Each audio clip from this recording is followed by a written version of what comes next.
Hey guys, Professor Bill, Comic Book University, and Namor, the Submariner, Conquered Shores, issue number 5 of 5. Now, was it worth saying that entire title 5 times for all 5 of these issues? You're goddamn right it was. This ended in such an amazing, amazing way. I'm going to try not to spoil the ending too much, but what I will say is that it moved me. I think it'll do a lot of the same for you guys too. I just want you to think in general. I'm going to compare this to American History X. First, let's get talking about who made this comic book. We'll move on from there. Christopher Cantwell is the writer, Pascal Ferry is the artist, Matt Hollingsworth on color art, and VC's Joe Caramagna on letters. Pascal Ferry and Matt Hollingsworth do the cover art. No variant cover for this one. You buttheads. That's okay. I don't really do variant covers that much anyway, but I got to be honest, I wouldn't mind seeing another Alex Ross Namor on this. I mean, I wouldn't complain. Maybe that's just me. Anyway, this was a beautiful book. I mean, even just the art on this cover page, for crying out loud. I absolutely love seeing the, it looks like there's the, what the heck is it called? The trans reaction or whatever. Anyway, when you see the water looks like it's displaced, right? The words look displaced in the water. Anyway, it's a beautiful little effect. We just saw that, Captain America was killed in the previous issue. We saw that Namor just ran through the original Human Torch, the synthesized torch. And so it looks like all of his friends around him are dead. And we start off with a couple pages, giant panels of Namor fighting alongside the rest of the invaders, and it's sad because you know what's about to come. Well, you think you do. Everybody, all the robots around him are talking about, kill Namor, how dare he, just killed our master, we gotta kill him. And Namor's just like, Jim, do not be gone. Like he's closed his eyes. You know, sometimes we react in a fit of anger, and you know, we don't think about the consequences until after we're actually dealing with them. After you've committed the act is not the time to be thinking about consequences. Unfortunately, it's what paralyzes us and makes us realize that we really should have thought about whatever it is that we just did before we actually did it. And Namor is having some serious post-impaling regret right now. Sorry guys, my voice keeps on acting stupid. Did a lot of talking today, a lot of cold calls. It was fun. Haven't done that in years. Was not at this level. So anyway, yeah, he's really feeling sad, and they don't make us wait. Jim is still up. He's still active, and he goes right after Namor. You know, I would have been upset if the original Human Torch, Jim Hammond, got killed by one shot, even if it's by a trident from Namor. Like, dude, you don't one shot this guy. It just doesn't happen. And Namor is no slouch either, because he gets grabbed by the throat, flown up. He's like trying to get choked out and all that stuff, and he's still talking calmly through, you know, a grunted voice. You know, Jim, I seek to make amends for a life lived in poor perspective, one nearly wasted. And at this point, Jim Hammond needs to calm down, right? And it's taking him a moment to do that. And it's beautiful because it's Steve's death that actually causes both of them to, I guess, really calm down. And just as they're about to try and work things out, all of a sudden, Atlantis attacks, and led by a Tuma. This goes back and forth for a while, and there's some serious anger there, a little racism thrown back and forth at each other. You half-blood. Might as well call him a mudblood, for crying out loud. Hey, has anybody played that Harry Potter game? Please let me know how that is, because yeah, that sounds like an awesome world, man. What have you. Atuma, yeah. These two go at it, and things happen. I don't want to disappoint you guys. I don't want to... You're not going to be disappointed by this comic, I promise you that. There's some things that happen in this comic book where it's like, oh, crap, okay. And you have to remember, yeah, of course it's okay for that to happen, because this is a potential future that may or may not happen. This is just a what if, essentially, right? So some stuff happens in here, and Namor has to basically come face to face with the idea that it's a possibility that Nimrita, the his cousin whom he left in charge of Atlantis to take the throne, she is acting a lot like him at this point. This is where I'm going to compare this to American History X. If you've never seen this movie, shame on you. Seriously. And I want you to go watch this movie and then say afterwards, if you were offended by me saying shame on you, after this you'll be like, oh no, yeah, absolutely. Shame on me for having not seen it, but I am redeemed. Seek repentance in a stream of this, because American History X is one of the greatest movies ever. In this movie, Edward Norton, that should tell you right there how good this movie is. Edward Norton is playing a Nazi sympathizer, a neo-Nazi, a skinhead, an actual skinhead. And he does some really stupid things in his life. That's where the idea of the curb stomp came from. In my recollection, I've never heard of a curb stomp before this. And came from some rough neighborhoods. You figure if there was going to be curb stomps, it would be where I came from, right? Anyway, somebody apparently outshined me. Anyway, so you have, as a kid, he's all in black and white, and he's seeing all this, all this terrible stuff that he's doing to people, but we're seeing some of how this stuff was brought back to him.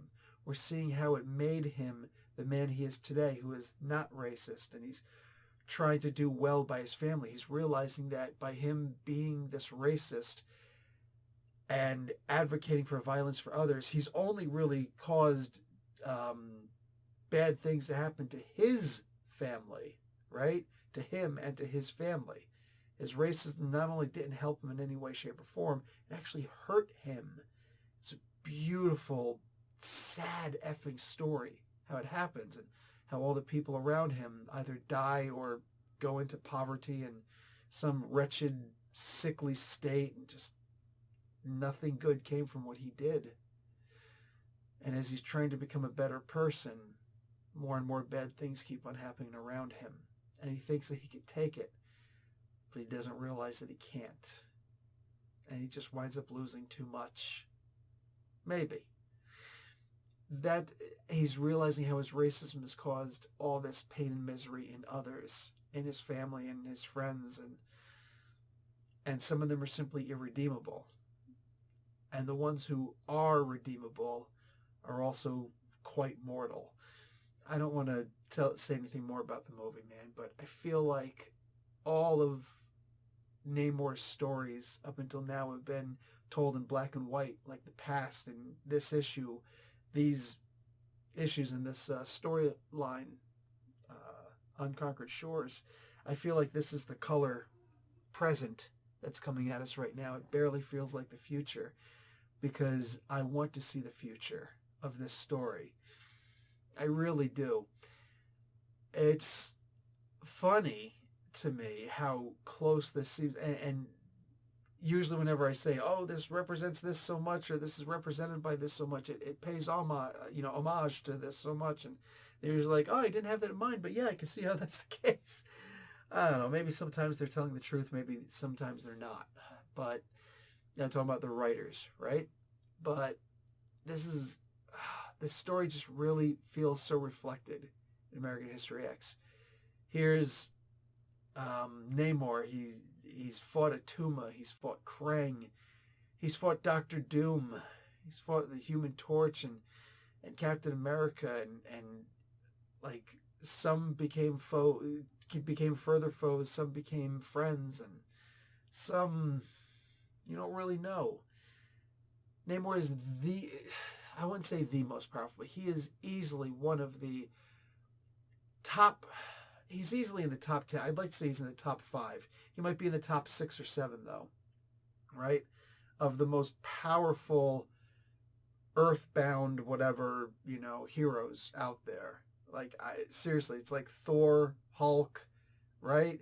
He's right up there. Hercules, he's right up there with these individuals, especially when he's in the water. But even when he's not, like, you can't sleep on this guy, right?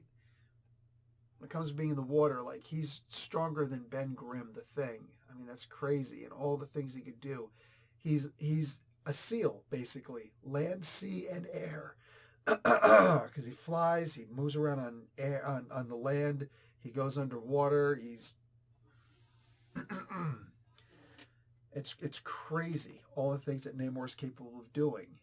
And it's hard to just make a story where he's a hero, because he's just such a great anti-hero. He's been portrayed as a villain for so long, but when you think about it, not so much. And he gets to live to see that, not live to see himself become the villain, but live to see that he'd been the villain for so long. When they talk about unconquered shores, it's not any physical thing that's been unconquered. It was always his anger that he'd never conquered. That's what I love about the philosophy of this that Cantwell brings together.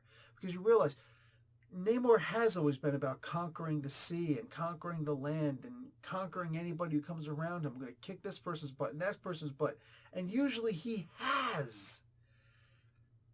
And in the end, the one thing he was never able to conquer was his unfettered temper.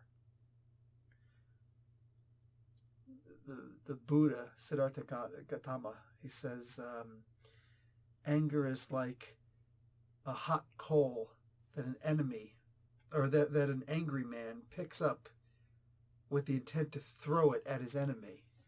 And in the end, he only winds up burning himself. And that's what happens here. He lives to see the anger and the racism that he has instilled in those around him. Some who he doesn't care about, some who he does.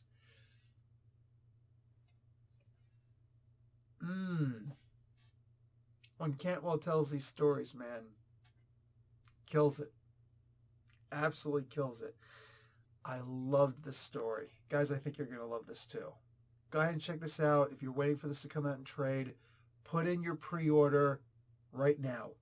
All right, I think that this video will come out about 3 or 4 o'clock in the morning on a Thursday morning. Don't care. Freaking call in your comic book store and leave a message and tell them to put this this trade paperback on pre-order for you. This was beautiful.